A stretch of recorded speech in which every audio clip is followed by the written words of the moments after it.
Ante una situación que nos hemos sentido ofendidos, maltratados, ninguneados, que es una palabra que se usa ahora nueva, lastimados, dejados de lado, podemos tener varias actitudes, ¿no?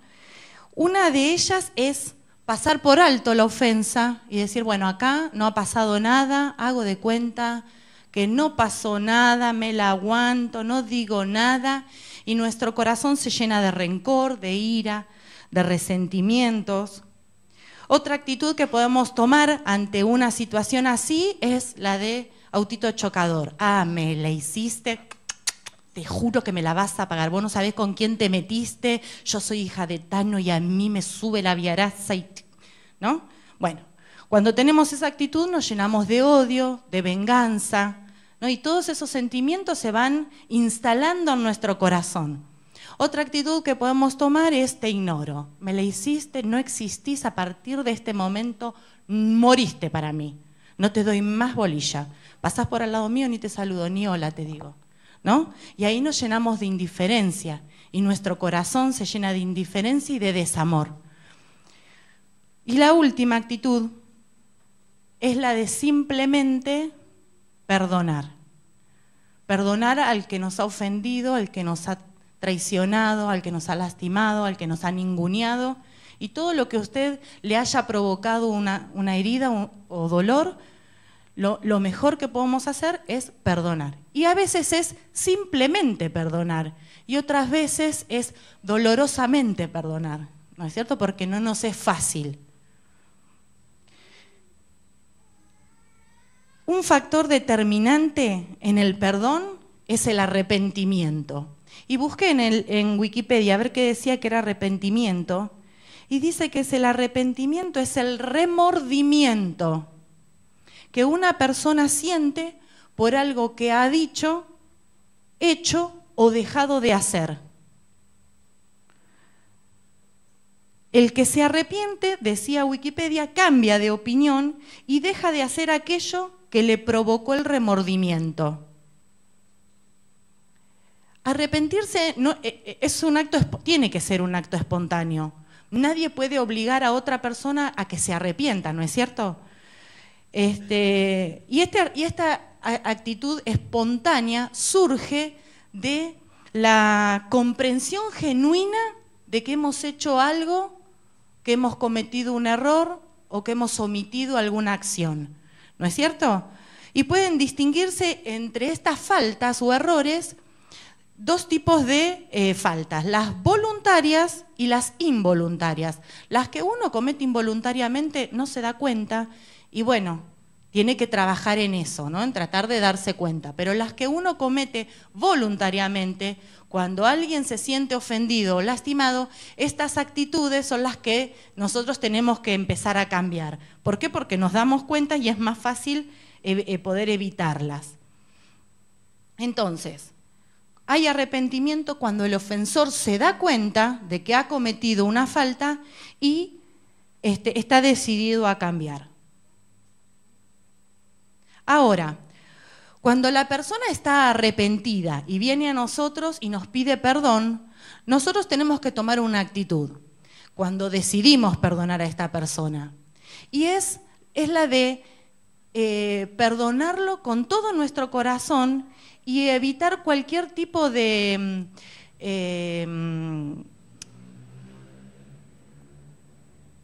hostigamiento, me había olvidado la palabra, de hostigamiento, hostigarla a la persona, ¿no? Bueno, y recordarle lo que nos ha hecho. Por ejemplo, a veces pasa que uno perdona y pasa un mes, 2 meses, ¿no? Y viene y hace algo, pero ¿te acordás que yo te perdoné aquello que vos me hiciste? ¿Te acordás que en 1985, cuando terminamos el secundario, me dijiste tal cosa? Y ahí volvemos, ¿no? a traer a memoria todo aquello que la persona nos hizo, aunque ya la hayamos perdonado.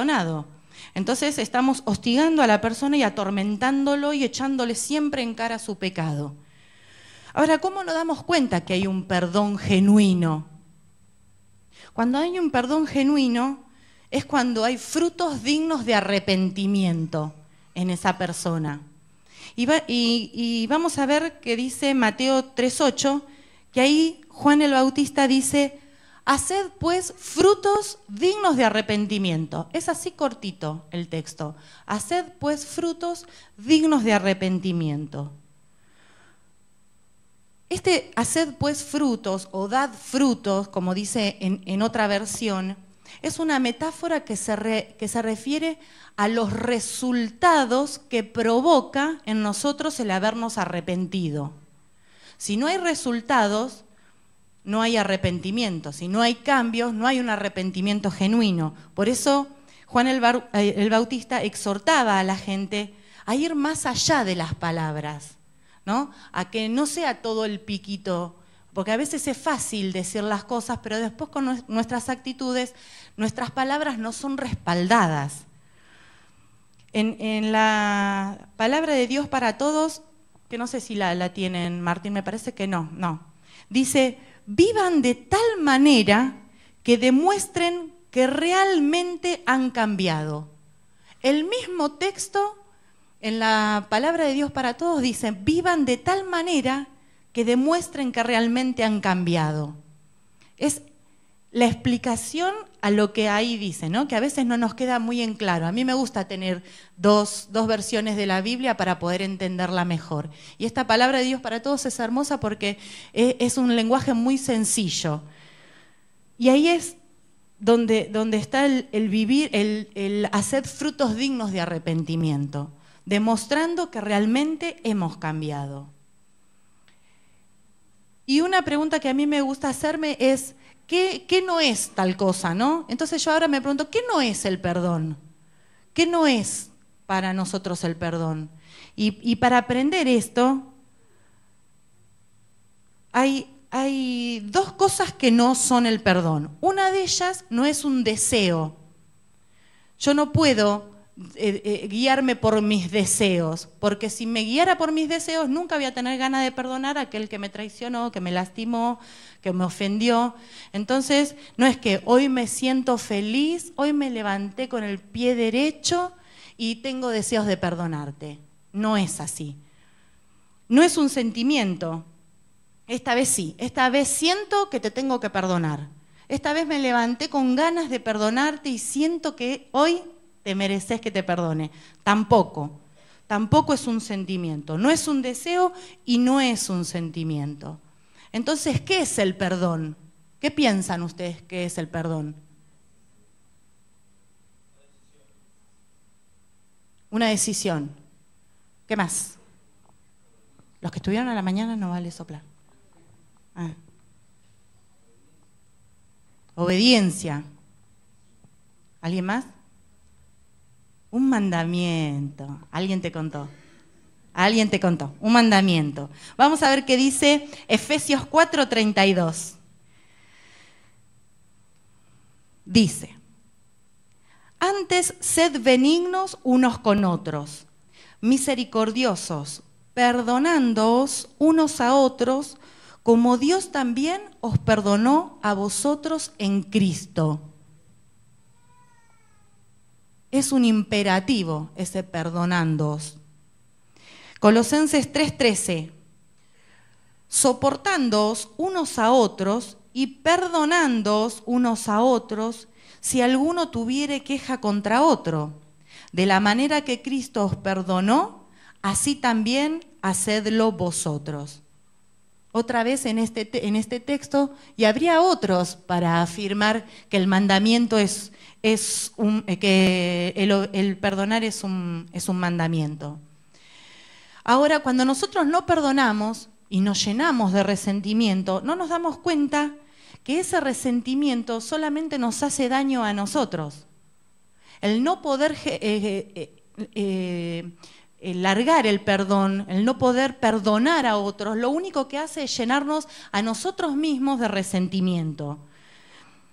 Y perdonar no significa excusar el comportamiento de la persona. No significa que, bueno, está bien, me lo hiciste, bueno, está bien, no importa, no te hagas problema. No es eso. No, yo no tengo que excusar al otro, simplemente lo tengo que perdonar. Y el otro se va a arreglar con el Señor según sus propias actitudes, ¿no es cierto? Perdonar es tomar la decisión de desprendernos del pasado para sanar el presente. Cuando nosotros perdonamos a la persona, sanamos nuestro corazón. Roberto siempre dice que el no perdonar es tomarse un veneno esperando que la otra persona muera. ¿No es cierto? ¿Por qué? Porque llenamos nuestro corazón de odio, de rencor, de ira, de venganza y de un montón de cosas que lo único que hacen es lastimar nuestro corazón, enfermarlo. ¿Y se acuerdan del texto que dice, mientras callé, se envejecieron mis huesos? Bueno, cuando no confesamos todo eso que hay en nuestro corazón, empezamos a enfermarnos. Es como que esas enfermedades psicosomáticas vienen también a causa de esto, del no liberar el perdón, de no perdonar a las personas que nos han hecho daño. El primer paso para sanar nuestro corazón por completo solo puede ocurrir cuando aprendemos a perdonar, cuando es un ejercicio en nosotros, cuando ejercitamos el perdón. Cuanto más veces podamos perdonar y mucho más rápido, cuando no se instala todo esto, la ira, el odio, el rencor hacia otra persona, mucho más rápido vamos a poder sanar nuestro corazón. Y va a ser ese ejercicio mucho más práctico para nosotros, mucho más sencillo. Para tener una relación con Dios y con nuestros seres amados, y para que esa relación sea indivisible, debemos tomar la decisión de perdonarnos, porque siempre va a pasar entre el matrimonio, con los hijos, con los parientes, con la suegra, con la nuera, ¿no? Siempre va a haber alguna ocasión en que nos vamos a sentir ofendidos. Un chiste con doble sentido, una palabra hiriente, siempre van a lastimar nuestro corazón. Pero nosotros cuando tenemos esta actitud de perdonar, es cuando la relación se hace indivisible, porque no genera en nuestro corazón esa raíz de amargura, ¿no? Dicen que cuando nosotros no perdonamos, vieron que el texto dice que no se ponga el sol sobre vuestro enojo. Cuando pasa todo el día y estamos enojados, el pastor en la semana pasada decía que cuando la cosa es así, al otro día se hace más grande y al siguiente día un poquito más grande. ¿Por qué? Porque el enemigo es muy sutil y trae cosas a nuestra mente y situaciones que hemos vivido. Quizá nunca nos acordamos nada de nada. Yo no me acuerdo, nunca me acuerdo lo que comí ayer al mediodía, hace un rato, nunca. Pero cuando algo me dolió, seguro que me acuerdo de algo que pasó la semana pasada, el mes pasado, el año pasado, y ahí se van sumando cosas en nuestra mente. Entonces eso empieza a generar raíz. Esa falta de perdón empieza a generar raíz y provoca la amargura, ¿no? Y todo lo que venimos diciendo, el resentimiento, la ira, el odio y todo eso. Entonces, para perdonar hace falta solamente una persona. Para reconciliarse hace falta dos. Pero a veces pasa que no nos podemos reconciliar con la persona, o porque falleció, o porque está extremadamente lejos, pero eso no nos es excusa para no perdonarla. Aunque la persona haya fallecido, nosotros tenemos que ir a los pies de Cristo y soltar perdón para esa persona. Decirle al Señor que nosotros perdonamos a tal o cual persona por la herida que nos ha provocado, por el dolor que nos ha hecho sentir. Entonces, no se excuse detrás de, bueno, ya está, ya falleció, ¿qué voy a hacer? Tendré que vivir con este dolor toda la vida. Vaya a la presencia del Señor y perdone a la persona que lo ha herido. Y debe ser un perdón incondicional. Cuando perdonamos a alguien tiene que ser un perdón incondicional.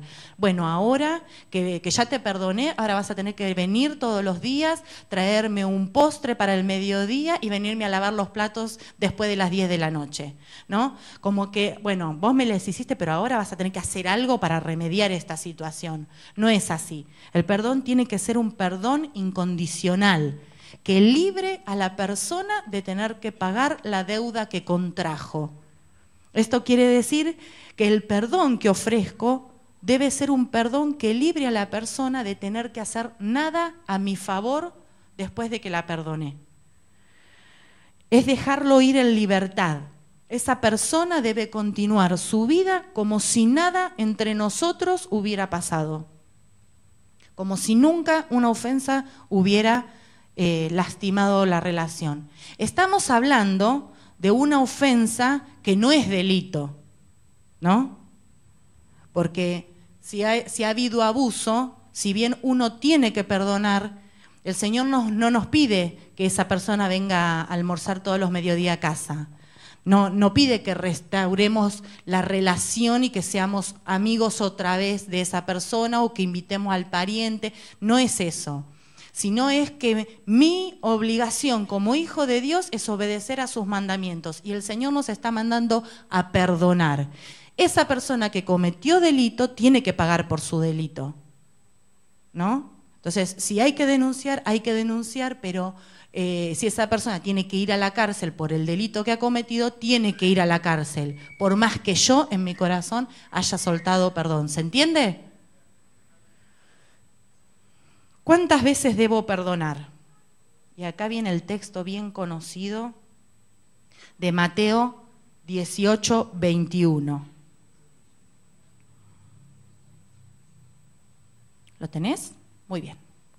Dice, entonces se le acercó Pedro y le dijo, Señor, ¿cuántas veces perdonaré a mi hermano que peque contra mí? ¿Hasta 7? Y Jesús le dijo, no te digo hasta 7, sino aún hasta 70 veces 7. Y no sé cuántos estuvieron el jueves que predicó Janina, que predicaba de los temperamentos. ¿Se acuerdan? Y bueno, y contaba Janina que uno de los temperamentos que tenía Pedro, el dominante, era el sanguíneo, ¿no? Y su carácter era así avasallante, él era siempre el que se metía, el que respondía, el que el Señor diría, alguien me trae un vasito de agua, y salía corriendo Pedro, ¿no? Entonces nunca le daba la posibilidad a los otros de poder estar ahí, porque su carácter le ganaba de mano. Entonces yo me supongo que seguramente esto traería como conflictos entre el resto de los 11, ¿no? Pedro siempre quiere ser figuretti, él tiene que estar en todas, él es el que tiene que siempre estar el primero, cuando piden algo ahí está, ¿no? Y él estaría como cansado de escuchar este cuchicheo, de que lo estarían criticando. Entonces como que diría, bueno, la paciencia debe tener un límite, los voy a tener que perdonar solo hasta 7 veces, después sacar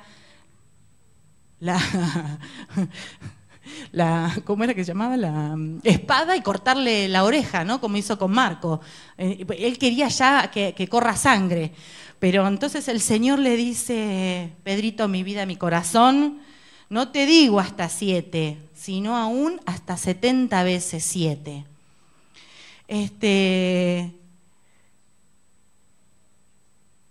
¿Cuánto es 7 por 7? 49. ¿Y 7 por 70? 490 veces. Y usted piensa, bueno, 490 veces en toda mi vida esa persona, pero no.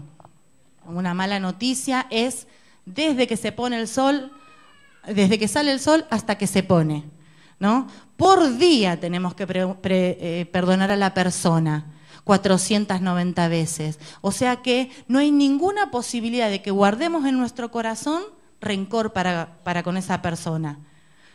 Entonces, ¿hay alguna oportunidad de estar enojados con esa persona, de no poder perdonarlas si vamos a obedecer lo que el Señor nos manda?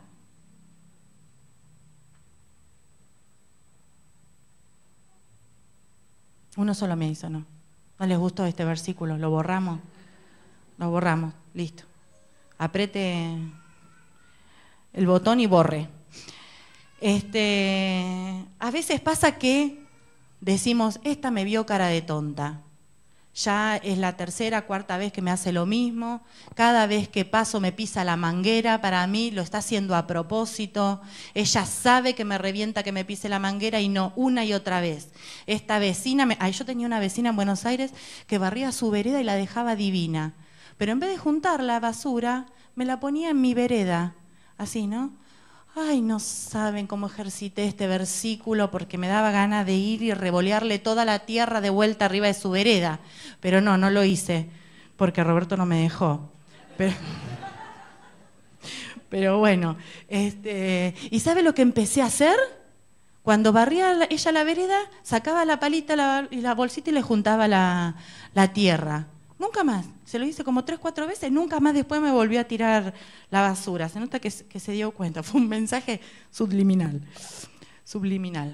Muy bien, vamos a seguir leyendo en Mateo. Mateo 18, 23. Ahí está. Es hasta seguimos leyendo hasta el 35. Dice así: por lo cual el reino de los cielos es semejante a un rey que quiso hacer cuentas con sus siervos. Y comenzando a hacer cuentas, le fue presentado uno que le debía 10.000 talentos. Y ahí averigüé cuánto eran más o menos 10.000 talentos y dice que era el impuesto de todos los pueblos que estaban alrededor de esa comarca. O sea que era muchísima plata. Sigamos. Y como no pudo pagar, ordenó su señor venderle a él, a su mujer e hijos y todo lo que tenía para que se le pagase la deuda. Entonces aquel siervo, postrado, le suplicaba diciendo: Señor, ten paciencia conmigo y yo te lo pagaré todo. El señor de aquel siervo, movido a misericordia, le soltó y le perdonó la deuda. Pero saliendo aquel siervo, halló a uno de sus consiervos que le debía apenas 100 denarios. Era una cantidad ínfima de dinero. Y haciendo de él, lo agarró del cuello, lo ahogaba, diciendo: pagame lo que me debes. Entonces su consiervo, postrándose a sus pies, le rogaba diciendo: exactamente hizo lo que él había hecho con el rey. Ten paciencia conmigo y yo te lo pagaré todo. Mas él no quiso, sino fue y le echó en la cárcel hasta que pagase toda la deuda. Viendo sus consiervos lo que pasaba, se entristecieron mucho y fueron y le refirieron a su señor todo lo que había pasado. Fueron y le contaron todo al rey. Entonces, llamándole su señor, le dijo: siervo malvado, toda aquella deuda te perdoné porque me rogaste. ¿No debías tú también tener misericordia de tu consiervo como yo tuve misericordia de ti? Entonces su señor, enojado, le entregó a los verdugos hasta que pagase todo lo que le debía. Así también mi Padre Celestial, decía Jesús, hará con vosotros si no perdonáis de todo corazón cada uno a sus hermanos sus ofensas. Muy bien, hasta ahí la palabra del Señor. Ahora yo les hago una pregunta. ¿Quién de todos ustedes puede decir: yo jamás, de los jamases, jamás ofendí a nadie, jamás traicioné a nadie, jamás hice enojar a nadie? ¿Quién? La chiquita que viene ahí caminando. Quizás la mamá también se portó alguna vez mal ¿no? Nadie puede decir, ¿no es cierto? Porque ninguno de nosotros es perfecto. El único perfecto es Cristo Jesús. Y saben que Proverbios 24, 16 dice: el justo, más justo, hasta 7 veces peca. La palabra dice, ¿no?, que no hay justo ni aún uno, pero aún el que más se acerca a ser un justo, dice que peca 7 veces al día. Dice, porque 7 veces caerá el justo, pero otras tantas se levantará. Ahora, la deuda que nosotros teníamos con nuestro Señor era impagable. Era impagable como la del primer hombre, ¿no? No, por más que vendamos todo lo que tenemos, por más que hagamos lo que podamos hacer, por más que nos esforcemos, nunca vamos a poder pagar la deuda que teníamos con Cristo Jesús. Solo Él pudo haber ocupado nuestro lugar en la cruz y habernos salvado y habernos liberado de la deuda que teníamos. Teníamos una deuda que nos era contraria, dice la palabra. No había forma de pagar la deuda que teníamos con Él. Y sin embargo, Él, dice la palabra, que se olvidó de todos nuestros pecados. Y que la paga del pecado es muerte en Cristo Jesús. Más la dádiva de Dios, más el regalo de Dios para nosotros es vida eterna en Cristo Jesús. Vos y yo no tenemos cómo pagar esa deuda. Es totalmente impagable.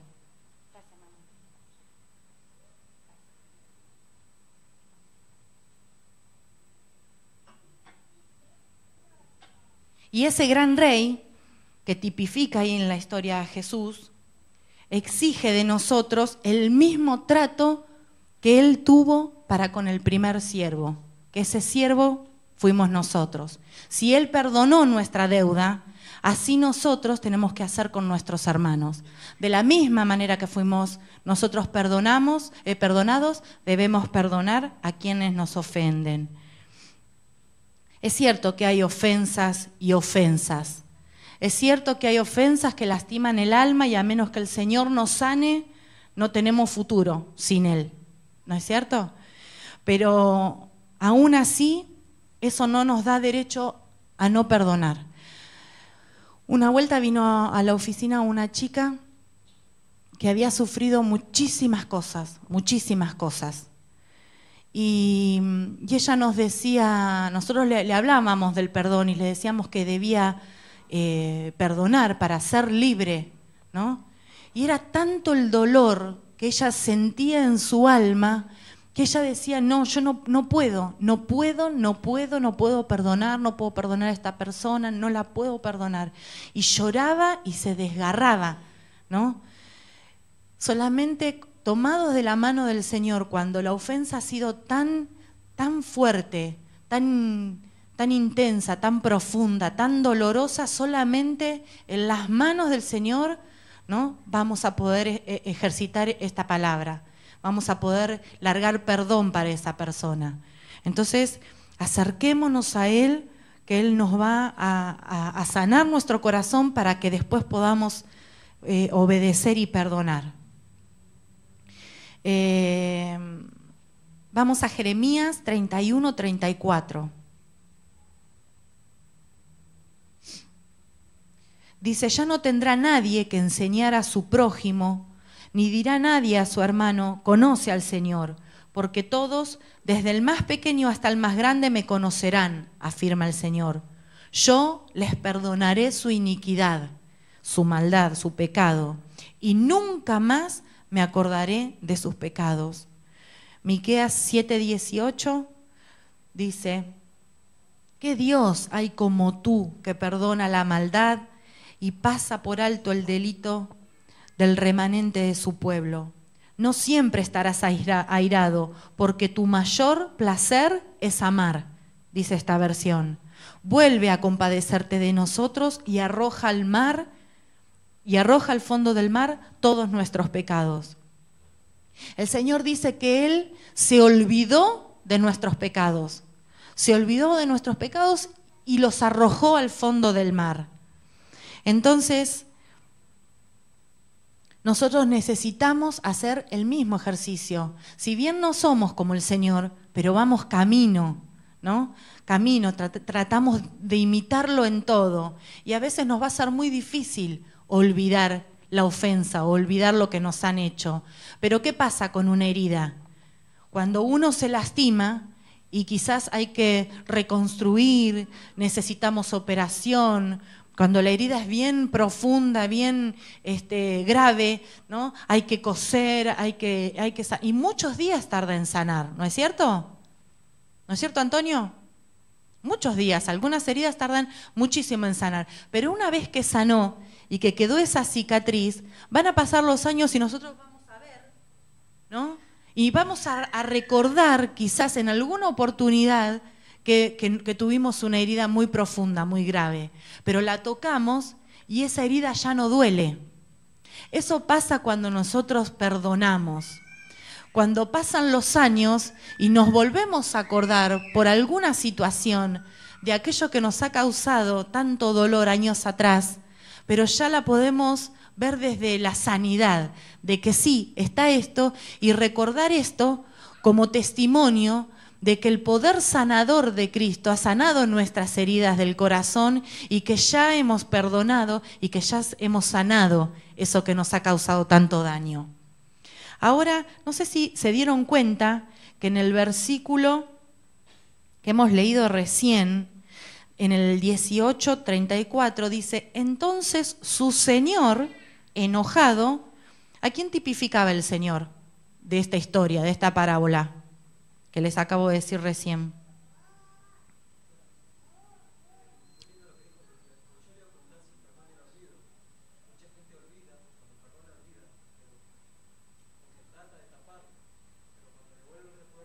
Porque no perdonó.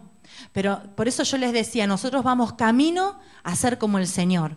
Muchas veces no vamos, porque Él dice que se olvidó de nuestros pecados y los arrojó al fondo del mar, dicen entre los dos textos, ¿no? Uno de los textos decía, yo les perdonaré su iniquidad y nunca más me acordaré de sus pecados.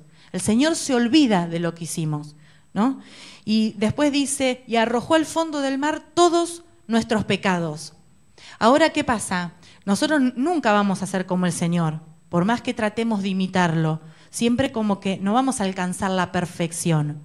Pero sí tenemos que tratar de olvidar el pecado, pero no en el sentido de que, bueno, lo tapo y ya está, sino olvidar no quiere decir que no estemos todo el tiempo pensando en aquella cosa que nos trajo tanto daño. ¿No es cierto? Por eso yo te digo que cuando uno tiene una herida y ve la cicatriz, en algún momento te vas a volver a acordar de lo que pasó, ¿no? Hay muchos testimonios de gente que ha sido, por ejemplo, abusada sexualmente y después de un montón de conferencias, una de ellas es Joyce Meyer. Ella cuenta una y otra vez lo que vivió. Cosas tremendas, dolorosísimas, pero lo cuenta no desde el dolor, sino desde la sanidad y lo que Cristo ha hecho en su vida y la restauración que tuvo en su interior. Entonces, una cosa es pararnos en el dolor y acordarnos de esa situación, ¿no? para seguir lastimándonos, y otra cosa es pararnos desde la visión de que Cristo hizo un milagro en nuestras vidas y trajo sanidad. ¿Se entiende? ¿Querés decir algo, Robert, o te parece que está bien? Muy bien, levantó el pulgar. Ahora ¿se entendió lo que te quise decir? Lo que yo les decía del versículo 34, ¿no? Que el Señor, que tipifica a Jesús, mandaba a los verdugos, ¿no? A ver qué decía el texto. Dice, entonces su Señor, enojado, le entregó a los verdugos hasta que pagase todo lo que debía. Y el Señor no quiere que nosotros caigamos en manos de los verdugos. Nosotros si retenemos el mal, la ofensa, y la guardamos en nuestro corazón, y no largamos el perdón, y no perdonamos a aquellos que nos han ofendido, dice la palabra que ahí Él manda a sus verdugos. ¿Qué hace el verdugo? Nosotros hemos orado, hemos clamado por un milagro, hemos clamado para que el Señor nos bendiga, y el Señor nos quiere bendecir. Está en su corazón el bendecirnos. Pero ¿qué pasa? Él larga la bendición, sí, ahí va, ¿no? Y dice que el verdugo como que se para entre medio de la bendición que el Señor envía y la agarra. Y dice, para, Silvanita, si vos te acordás que estás enojado y que no perdonaste ¿no? Entonces el Señor está esperando que nosotros podamos ejercitar esto y perdonar a aquel que nos ha causado dolor, a aquel que nos ha ofendido, para poder bendecirnos. Una vez que nosotros bendecimos a la persona y la perdonamos, ¿no? Es ahí cuando Él ordena a sus verdugos a que suelte su bendición, a que suelte nuestra bendición. ¿Se entiende? Entonces, no entreguemos nuestra bendición, nuestra familia, nuestro matrimonio, nuestras relaciones a los verdugos. Ejercitemos el perdón. Perdonemos a aquellos que nos han ofendido. Y estemos siempre con esta con esta actitud en nuestro corazón, de no ser enojadizos, ¿no? Y enseguida ofendernos, y enseguida sentirnos ofendidos. Más adelante, el Señor, yo soy muy enojona, yo enseguida me enojo. Enseguida mi carácter me juega siempre en contra. Siempre antes de preguntar qué pasó, por qué lo hiciste, yo me enojé ya, ¿no? Entonces, estoy tratando esto con mi carácter, con mi personalidad. Son puntos débiles que me juegan en contra. Y estoy estudiando, ¿no?, de esto del enojo, del que no se ponga el sol sobre vuestro enojo. Pero antes de hablárselo a ustedes, el Señor me está ministrando a mí. Por eso más adelante les voy a decir lo que el Señor me enseñó. Pero tratemos de no ser enojadizos, de darle al otro la oportunidad, ¿no?, de poder expresar todo lo que hay en su corazón, y si realmente no fue su intención lastimarnos, escucharlo. Porque a veces como que nos cerramos y que no dejamos que el otro, ni siquiera le damos la oportunidad de poder pedirnos perdón. Entonces, yo te invito en esta noche que si vos aún no recibiste el perdón del Señor, el Señor no te liberó de pagarle la deuda que le debes, todavía no le dijiste al Señor: Señor, perdóname por todos los pecados que he hecho, porque les cuento, hermano, que cada uno de nosotros tenía una deuda que le era contraria. Todos hemos ofendido el corazón del Señor, el corazón puro y tierno del Señor. Todos alguna vez le hemos dado vuelta a la espalda. Y si vos en esta noche aún no le pediste perdón al Señor, yo te pido que hagas lo que hicimos nosotros alguna vez. ¿Cuántos de nosotros hemos sentido la paz del perdón, ¿no? La paz que solo Cristo da, que nos libera de esa culpa, de esa carga, de esa mochila pesada que llevamos año tras año después de haber vivido una vida lejos del Señor. El Señor esta noche te invita a que te acerques a Él y que clames por su perdón. Y como ese hombre se arrodilló y le pidió al Señor, al Rey, a su Señor, que le perdonara la deuda, hoy yo te invito, si vos necesitas hacer esto, que lo hagas, que te animes, que le digas al Señor que Él es perdonador. Él es un Dios perdonador y está también esperando que vos le pidas ese perdón para echar todos tus pecados al fondo del mar y nunca más acordarse de ellos.